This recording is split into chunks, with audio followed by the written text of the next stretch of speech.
Kala ko cute. Andrei Karakut nasa trade block ng ROS. Calvin Abueva offered sa lahat. Converge ang front runner. Mga kahoops, may isang cryptic post na naman tungkol sa PBA off-season movements. Isang starting point guard, isang scoring champion, at mga trade talks na biglang umiinit. Heto na naman tayo. Isang legit PBA insider ang muling naglabas ng palaisipan. Sabi niya, magugulat kayo sa player na ito na nasa trading block, kapalit lang na hinihingi, draft pick.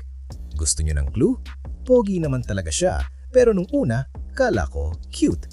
Hindi pa man natatapos ang post, may pangalan na agad sa comment section. Rain or Shine's Andrei Karakut. At ayon sa mga usap-usapan, tama nga ang hinala ng netizens. Si Andrei Karakut, lead guard ng Rain or Shine, ay inilagay umano sa trading block.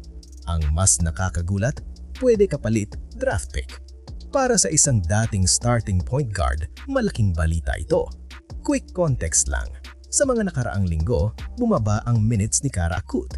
Bumaba rin ang kanyang scoring at impact. At tandaan, loaded ang guard rotation ng Rain or Shine.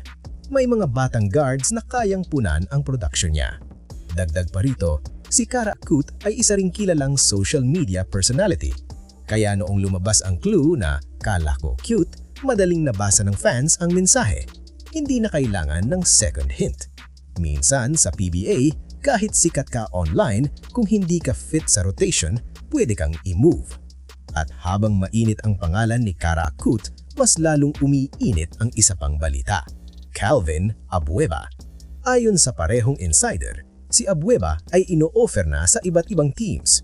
Ginebra, Converge, Rain or Shine, NLEX, Blackwater, Phoenix. Pero sa ngayon, walang solid taker pa. Mahalagang detalye, si Calvin Abueva ang current PBA scoring champion. Hindi ito basta-bastang role player. Ito ay isang high-usage, high-impact forward na kayang baguhin ang tempo ng laro. Kaya ang tanong, bakit walang kumakaat agad? Ayon sa mga usap-usapan, Converge FiberXers ang posibleng team to beat. Hindi pa ito kumpirmado.